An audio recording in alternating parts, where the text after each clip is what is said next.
Good afternoon.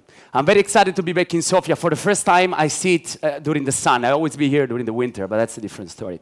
So we're going to have a little tweak today because we're going to talk about peak performance. So for those of you who don't know what peak performance is a science that comes from sport psychology. And it's now being taught in the top business school. So I teach it in IE Business School in Madrid. The science says that if you combine the 4 pillars of peak performance, which is mindset, which is what we're going to talk about it today, nutrition, so regular nutrition, regular exercise, and enough sleep and recovery, you will ultimately reach peak performance. But before that, let's take a snapshot of what is inside the mind of a winner. It doesn't matter who you are. It doesn't matter what is your level. You can be middle management, top athletes, top CEOs, billionaire. It doesn't matter. Every winner has these elements in common. He has a tremendous motivations in whatever he does. It can be driven by money. It can be driven by a bigger purpose. It doesn't matter. Motivation is always there. He has a tremendous confidence, often being mistaken by arrogance. The third element is knowledge. The best knowledge level is knowing your weaknesses. The top CEOs and business people, they know what they're good at and they know what they're bad at. For instance, I suck at numbers. Terrible. I cannot do 2 plus 2. So I hired the best accountants. I just decided not to deal with numbers. Then there is leadership. Obviously, as you probably know, leadership is one of the biggest elements nowadays, especially when you have a big team. Routines, and we're going to talk about it in a second. Lastly is anxiety management, possibly the most important one. But Carol Dweck, which is a psychology in Stanford, identified the 2 sets of mindset. So in the world, there are 2 sets of mindset. The fixed mindset, which are the victim. The people that they believe that they are limited by their gender, nationality, net worth, birth date, it doesn't matter. They always feel victim, they don't feel empowered, they always complain, they never look for the next things. On the opposite side, we have the people with a growth mindset. People that have growth mindset are the winners. They're the one that are always out of their comfort zone. They're the one always taking up new challenges. But how do we switch from fixed mindset to growth mindset? There are 6 elements. The first one, which is my favorite, is periodizations. It is impossible for the human mind and body and soul to running at 110% of your capacity all the time, anytime. You need to identify those days, those weeks, those months where you need to go fast. And fast means you need to give everything you got. It's the day you have the top sales pitch. It's the day you need to recruit better. It's the day you need to perform better. But then, rest time, which is going out with your friends, spending time with your kids, playing with dogs. It doesn't matter. Periodization. Okay? You cannot be at 110% all the time. Progression. These are people, they're constantly out of their comfort zone. They always seek new challenges. They never say no to a challenge. And they have a tremendous will to win. Adaptivity. Notoriously, the most successful company and the one that endure throughout the years, they are the one that constantly be changing throughout. Sorry, I cannot look at this guy without laughing. Thank you, Monty. I love you. I try to be serious, then this guy walks in front of me. It's impossible. So adaptivity, these are the people and companies that constantly change, they're constantly out of their comfort zone, but they're constantly adapting. It doesn't matter if it's cold or hot. It doesn't matter if they're poor or rich. It doesn't matter if they're born in the United States or Italy. Then we have specificity. Specificity is when you are constantly and laser focused on your targets and you quantify them. It can be losing weight. It can be a revenue target. It can be anything you want. In Fly Spaces, we have a very clear target. It's actually written in all our offices. I mean, the offices where my team is $5 million. It's the revenue we want to make this year. We are on track for this, but it's like built in their firmware. We have designed it everywhere. When I say, what is the target? 5 million, 5 million. Everybody knows exactly what we're talking about. So you have to be very specific. Unlimited practice. We all know, probably heard about the 10,000-hour practice. If you inject 10,000 hours into something, you become good at this. Okay, this is partially true. But what is also important is the constant role play. It can be the constant sales pitch. It can be the constant workout you want to get. Unlimited practice is one of the most fundamental parts of succeeding into business and into sports. Rituality. We probably all saw the haka of the All Blacks. These are pre-performance rituality. I was doing this like 10 minutes ago before going on stage, listening to my music and visualizing this actual talk. This is pre-performance rituality, but you also have post-performance rituality. We all see Bolt. I saw kids in Africa when I was living in Nigeria, okay, doing this. Okay? That's the post-performance rituality that you need to find post-performance, either because of sport or because of an excellent results you get into business. But how, once we are in growth mindset, how do we reach excellence? The first thing, which is the most difficult job you have as a manager, is putting people in the right place. When I was working for Rocket Internet in Asia, at some point we had about 5,000 people. And the biggest mistakes I ever done was putting a great talent in the wrong seat, doing the job that he didn't want to do. It doesn't matter how good the talent was, you neutralize his talent by putting him in the wrong seat. When you connect and you create an environment of connections, magic happens. As I live in Asia, when I come to Europe, I travel for about 24 hours, and it's door to door, right? I realized in the last 2 years that the most difficult aspect of my travel is not the shit food on airplane, it's not the jet lag, is that I am alone for 24 hours. I don't talk to anybody. And you know, I'm Italian, I gotta talk to somebody, right? So loneliness has been proven to reduce brain capacity over and over. Really, what it tires me most about a flight is not talking to anybody. Environment is when you foster an environment where connectivity is there and people are relaxed and they will actually foster productivity. So delete emails within office space. You use Slack, not even. If you need to go for lunch with somebody, you knock his shoulder and says, let's go for lunch. No need to WhatsApp him from a desk to another one. When you do all that and you put the right task in the right place, then the right person, then magic happens. Employees will shine. A self-progression perpetuality around your company, your organization, it doesn't matter. It doesn't matter how big or small it is, then the employees will shine. But once you get excellence, how do you keep up? How do you stick to be the top of the game, the best of the best? The first thing you have to do is loving pressure.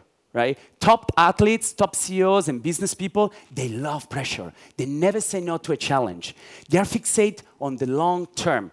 When I do my sales class, I always teach to my client that you can make a quick buck today because you corner somebody with your sales skills.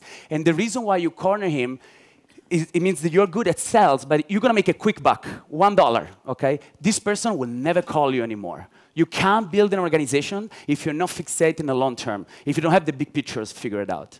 We use competition. Let me tell you a story. Paul knows that. So when I was building the competitor of Uber for Rocket Internet into Asia, we have a very strong competitor which actually acquired Uber now in Southeast Asia. It's called Grab. So the CEO was a motherfucker, which I hate to my guts still today. We don't talk to each other. But this is the best part. So he has my mobile number in his phone. So every week, I was buying a new SIM card, and I was calling him in the middle of the night so I could disturb his sleeping pattern so he could not perform the day after. You want me to repeat that? Okay? That's exactly what we were doing. We fucking engage competition at any cost. Because in our organization, we have a tremendous, tremendous will to win. There is no best example than Rush. Who of you saw the movie Rush? Okay, more than half. That's very good. This is probably the best movie about rivalry I ever saw. Just in a snapshot, Niki Lauda, which was a Formula 1 driver, was fearlessly competing with James Hunt. And in Germany, they have a car accident where Niki Lauda went in a coma because he nearly died. And 28 days later, not 28 months later, 28 days later, he went back in a car just to beat the motherfucker. Okay? He did not win that year, but he won the year after. Right? So that was a tremendous, tremendous will to win. To give you an example, if you think about Formula 1, it really looks like an organization. Take out one of these elements, nothing will work. You don't have the pilot, which is the CEO. Nobody can drive the car. There is no technology, or there is no team. Right? With these three pillars, you take one out, nothing works, just like an organization. But what is the biggest enemy, the absolute nemesis you have in your organization is fear. And this is something that all of us that are entrepreneurs, they should always keep on our mind. Fear of not succeeding. Fear of not being able to pay the salary at the end of the month. And I face it. All of us that have been entrepreneurs face it. Why? Why that does happen? What does fear trigger into our mind? It goes back to our basic ancient history.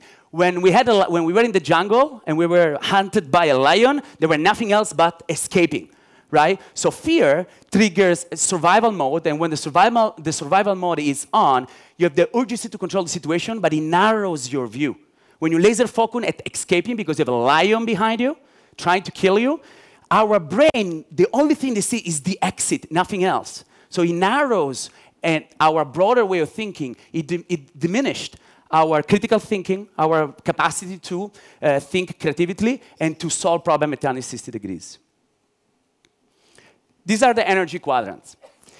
All of us goes through this energy quadrant approximately every year, right? Every year, you are maybe in the burnout zone, right? Lower left, where you feel burnout, you're tired, even your body language, etc. Always try to stay on the top right, like anywhere, which is the performance zone. You're active, you're there, you're on top of things, you're confident, you're engaged. You're on top of things, you're on top of everything that's happening in your organization and in your life. So to summarize, these are the 4 pillars of peak performance. Mindset, which I gave you just a brief introduction today. Nutrition, you need to eat properly. Regular exercise, you never, ever sacrifice exercise. I jog in the most ridiculous places on earth. In the Namibian desert. In Port Moresby, I jog with a bulletproof vest because my security didn't allow me to otherwise. Right? I bought, for instance, the TRX, the ropes you attach anywhere. It's 300 grams, so you can bring it to you anywhere. And I hang it everywhere, in a coconut tree, in Bali, everywhere. Okay? I never miss the chance to exercise. Lastly is recovery. You need to take enough sleep, and recovery is not only sleep, it's relaxation time, it's your time. It's time with your kids, it's time with the people you love, it's drinking, it's being hangover the day after, it doesn't matter, it's part of the game, but you need to take enough. But you can tell me, Mario, this is all crap. You're just Italian. Okay, so I'm gonna give you an exercise. Please, everybody stand up. Come on, come on, come on, come on, come on. You need to take a little distance. Okay? Don't worry, I'm not Anthony Robbins, I don't make you jumping, okay? Okay, so what you have to do now is raise your right hand, okay, with your finger, and you rotate clockwise, okay? Go, go, go, go, go. Go, go, go. Feel it, feel the stretch. Can I have the music? Okay, okay.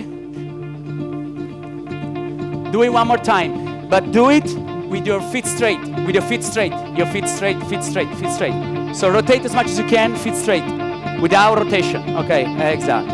Good, good. Down, down. Okay. Close your eyes. I'm gonna take a lot of pictures of you. Okay. Close your eyes. Please close your eyes. Have a deep breath.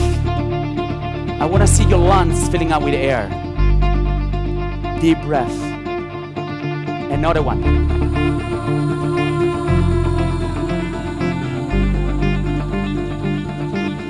Okay, now keep your eyes closed, please. Keep your eyes closed. Don't do it, just visualize what you just did. So imagine to raise your right hand and put the finger. Just imagine, don't do it. Imagine the rotation. Keep your feet straight. Imagine you can actually turn it 360 degrees. Feel the experience, feel the stretch of your muscles. Imagine you turn around. Imagine you have no borders, no limits. Do it one more time. Okay? One more deep breath. Open your eyes. Let's start to do this again. Let's see the result. Raise your hand and turn as much as you can. Wow, not bad. Not bad. You know, you increase your rotation by 25 to 30% just by visualizing it. Okay? That's how music off, please. How powerful is the visualization technique. There is a lot of stuff you can read about this. So I ended up by thanking you very much. I hope you enjoyed it. Stay in touch. Thank you. Thank you.